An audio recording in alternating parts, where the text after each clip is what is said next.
அனைவருக்கும் தைப்பொங்கல் வாழ்த்துக்கள். உலகம் முழுக்க பறந்து வாழும் அனைத்து தமிழ் மக்களாலும் குடும்பங்களாக கிராமங்களாக மணமகளுடன் கொண்டாடி மகிழும் நாட்களில் தைப்பொங்கலும் ஒன்று. தைப்பொங்கல் ஒவ்வொரு ஆண்டும் ஜனவரி 14 அல்லது அதற்கு அண்மித்த தினங்களில், அதாவது தமிழ் ஆண்டிற்கான தை 1ஆம் தேதி என்று கொண்டாடப்படுகின்றது. பொதுவாக அத்தனமே தமிழ்நாட்டிலிருந்து இலங்கை வரை பரவியுள்ள தமிழ் தாயகத்தின் அறுவடை பருவமாகும். பொங்கல் என்பது பாலில் சமைத்து பழுப்பு சர்க்கரையுடன் இனிப்பாக்கப்பட்ட அரிசிச்சோறு ஆகும். இது பொதுவாக முழு அளவில் இது இயற்கையை வழிபடும் 3 நாட்களாக கொண்டாடப்படும் திருவிழாவாக தைப்பொங்கல் அமைகிறது.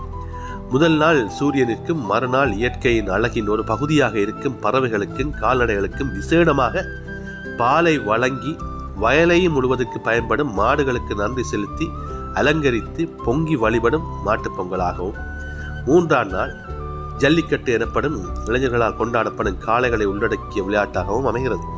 தைப்பொங்கல் அறுவடையினை அடிப்படையாக கொண்ட திருவிழாவாகும். பல்லாயிரம் வருடம் முதல் விவசாயத்தில் தங்கியிருந்த உலகின் மூத்த இனத்தவரான தமிழர் தமது விவசாயத்திற்கு சக்தியை வழங்கி தம்மை வாழ வைக்கும் சூரியனை கௌரவிப்பதற்காகவும் ஏராளமான அறுவடை கிடைக்க வேண்டியுமே தைப்பொங்கல் கொண்டாடப்படுகிறது. குடும்பங்கள் மகிழ்ச்சி அடையவும், தங்கள் மகிழ்ச்சியையும் தங்கள் அறுவடைகளையும் மற்றவர்களுடன் பகிர்ந்து கொள்ளவும் ஒன்று கூடுகின்றார்கள். சூரியனுக்கு அரிசி மற்றும் பால் கொண்ட பொங்கல் படைத்து வழங்கப்படுகின்றது. உற்சாகங்களுடன் குடும்பங்களாக சேர்ந்து தயாராவதும் மேலதிக சுவாரஸ்யமே. புதிய ஆடைகளை தாங்களாகவே தைக்கின்றார்கள் அல்லது வாங்குகின்றார்கள். வீடுகள் மற்றும் முற்றங்கள் மேலும் சுத்தம் செய்யப்பட்டு இனிப்பு தீன்பண்டங்கள் சுவையான நறுமணம் வரவிருக்கும் நாட்களுக்கு ஏற்ற மாதிரி காற்றை நிரப்பி ஆனந்தத்தை மனதில் குடிகொள்ள செய்கின்றது. பொங்கல் நாளில் அதிகாலையில் அனைவரும் குளித்து புதிய ஆடையை அணிகின்றார்கள். பின்னர் குடும்ப உறுப்பினர்கள் கூட்டாக தரையில் வெள்ளை அல்லது வண்ணம் சேர்த்து அரிசி மாவில் கோலம் வரைகின்றார்கள். ஒரு உலக்கையினை பயன்படுத்தி கோலத்திற்கான நேர்கோடுகளை வரைவதை பல இடங்களில் இன்றும் காணலாம். ஒரு கோலம் ஒரு எளிய ஒன்றாக இருக்கலாம் அல்லது சூரியன் அண்டவெளிகளில் சின்னங்களுடன் கலை ரீதியாகவும் வரையப்படுவதும் உண்டு.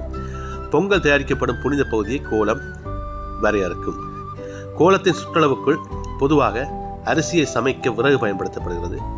பொங்கல் சூரியனின் நேரடி பார்வையில் பொங்கப்படுகின்றது. பாரம்பரியமாக கோலம் வீட்டின் முன் அல்லது பக்கத்தில் வைக்கப்படுகின்றது.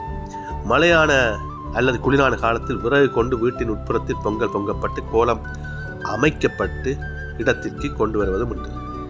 உச்சக்கட்டத்தின் தருணம், அதாவது பொங்கல் பொங்கி வரும்போது, பொங்கல் பானையிலிருந்து பொங்கி பொங்கல் கொட்டும் போது, பொங்கல் பால் கொட்டுவதும் பொங்கல் பானையின் மேலால் பால் கசிவதும் சாதகமான அடையாளமாக கருதப்படுகின்றது. அந்த தருணங்களில் ஆனந்தத்தை மேலும் குறிக்க பட்டாசுகள் எரிக்கப்படுகின்றன. பொங்கல் தயாராகியவுடன் முதலில் சூரியனுக்கு படையல் செய்யப்படுகின்றது. நண்பர்கள் மற்றும் உறவினர்களுடன் பொங்கல் பண்டிகையை பகிர்ந்து கொள்வது, சில நிமிட தியானம் அல்லது பிரார்த்தனை தொடர்ந்து நடக்கும். பொங்கல் எப்படி செய்கிறார்கள் என்றால், பொங்கல் பானையை பொதுவாக களிமண் பானையாகவும் அல்லது அதன் கழுத்தில் மா இலைகளாலும் அலங்கரிக்கப்பட்டு பானையில் தண்ணீர் மற்றும் பாலை கொதிக்க வைத்து பால் பொங்கி வடிந்ததும் பொங்கலோ பொங்கல் என்று சொல்லி பானையில் அரிசியை சேர்ப்பார்கள். அரிசி வெந்ததும் சர்க்கரை, கற்கண்டு, தேன், திராட்சை மற்றும் கசு, முந்திரி சேர்க்கப்படும். ஏலக்காய், சில காய்களும் பொங்கல் சுவையை மேம்படுத்த சேர்க்கப்படும். பரிமாறுவதற்கு பொங்கல் தயாராகிவிட்டால் 3 வாழை இலை தட்டுக்களில் படையலை படைப்பார்கள். குடும்பத்தினர் மற்றும் நண்பர்கள் சில நிமிட தியானம் அல்லது பிரார்த்தனைக்கு பிறகு பொங்கல் வழங்கப்படுகிறது. குடும்பத்தின் மூத்த உறுப்பினர்களுக்கு முதலில் படையல் வழங்கப்பட்டு அவர்களது மனமார்ந்த ஆசீர்வாதத்துடன் சூரிய பகவானின் அருளாசியுடனும் பொங்கலை அனைவரும் உண்ண ஆரம்பிப்பார்கள். தித்திப்பான இனிய ஆனந்தமான பொங்கல் போல அனைவரது வாழ்வும் தித்திப்பாக அமைய வேண்டும் என அனைவரும் மனதார வேண்டுவர்.